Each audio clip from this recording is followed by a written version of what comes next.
রাজার সভায় মোটা মোটা মাইনেওয়ালা অনেকগুলি কর্মচারী। তাদের মধ্যে সকলেই যে খুব কাজের লোক তা নয়। ২-৪ জন খেটে খুঁটে কাজ করে, আর বাকি সবাই বসে বসে মাইনে খায়। যারা ফাঁকি দিয়ে রোজগার করে তাদের মধ্যে একজন আছেন, তিনি অশীলক্ষণ পণ্ডিত। তিনি রাজার কাছে এসে বললেন, তিনি অশীলক্ষণ অর্থাৎ তলোয়ারের দোষগুণ বিচার করতে জানেন। অমনি রাজা বললেন, উত্তম কথা, আপনি আমার সভায় থাকুন, আমার রাজ্যের যত তলোয়ার আপনি তার লক্ষণ বিচার করবেন। সেই অবধি ব্রাহ্মণ রাজার সভায় ভর্তি হয়েছেন, মোটা রকম মাইনে পাচ্ছেন, আর প্রতিদিন তলোয়ার পরীক্ষা করছেন আর বলছেন, এই তলোয়ারটা ভালো, এই তলোয়ারটা খারাপ। ভারী কঠিন কাজ। কত তলোয়ার ঘেটে ঘুটে দেখে আর শুকে চটপট তার বিচার করেন। তার বিচারের নিয়মটি কিন্তু ভারী সহজ। তলোয়ার এনে যখন তার হাতে দেওয়া হয় তখন তিনি সেটাকে শুকে দেখেন। তলোয়ার যারা বানায় তারা তলোয়ারের গায়ে তাদের মার্কা এঁকে দেয়, তাই দেখে বোঝা যায় কোনটা কার তলোয়ার। পণ্ডিত মহাশয় শুকবার সময় সেই মার্কাটুকু দেখে নেন। যাদের উপর তিনি খুব খুশি থাকেন, যারা তাকে টাকা পয়সা দেয় আর খাইয়ে দাইয়ে তোয়াজ করে, তাদের তলোয়ার দেখলেই তিনি নেড়ে চেড়ে টিপে টুপে বলেন, খাসা তলোয়ার, দিব্যি তলোয়ার, 1000 টাকা দামের তলোয়ার।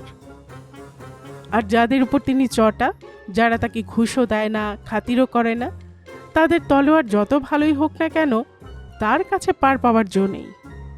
সেগুলি যাতে পড়লেই তিনি অমনি একটু শুকেই নাক সিটকিয়ে বলে ওঠেন, অতি বিচ্ছিরি, অতি বিচ্ছিরি, তলোয়ার তো নয়, যেন কাস্তে গড়েছে।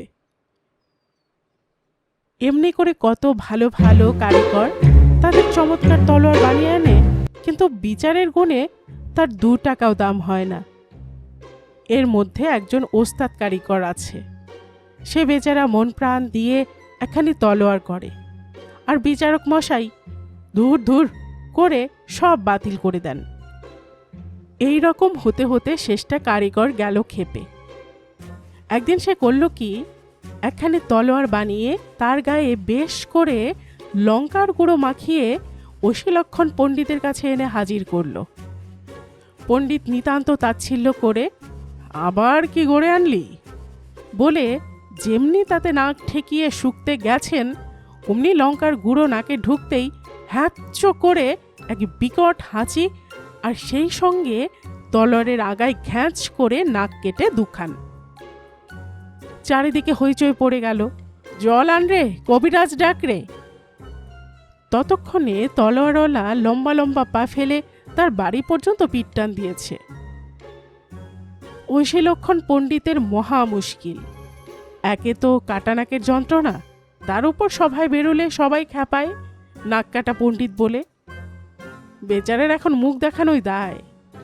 সে সভায়ও যেতে পারে না, চাকরিও করতে পারে না। তাকে দেখলেই লোক জিজ্ঞাসা করে, তলোয়ারটা কেমন ছিল। স্টোরি গল্প চ্যানেলে এতক্ষণ আপনারা শুনছিলেন সুকুমার রায়ের লেখে একটি হাসির গল্প, অশীলক্ষণ পণ্ডিত। আর এতক্ষণ গল্প পড়ে শোনাচ্ছিলাম আমি রোমানা নূপুর।